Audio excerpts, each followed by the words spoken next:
Today I'm going to show you how to schedule your emails in Mailchimp. This is going to be a super simple one. On the top left hand side you'll see create.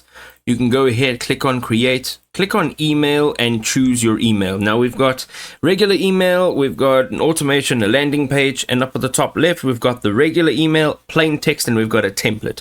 Whichever one you choose, you'll go through the process exactly the same. Okay, so I'm just going to choose a regular email and click on design email, and you'll come through to where you actually get to configure the email. This includes who it's going to, the email address it's coming from, the subject, and then the send time. So now we click on this, it drops down this little menu, and by default, if you're on the free plan, you will see the send now by default selected. Click on the schedule on the left hand side, make sure that you have upgraded your plan to do so, and if you're not, you can go and click on upgrade now. Here you can choose your delivery date and then the delivery time, right?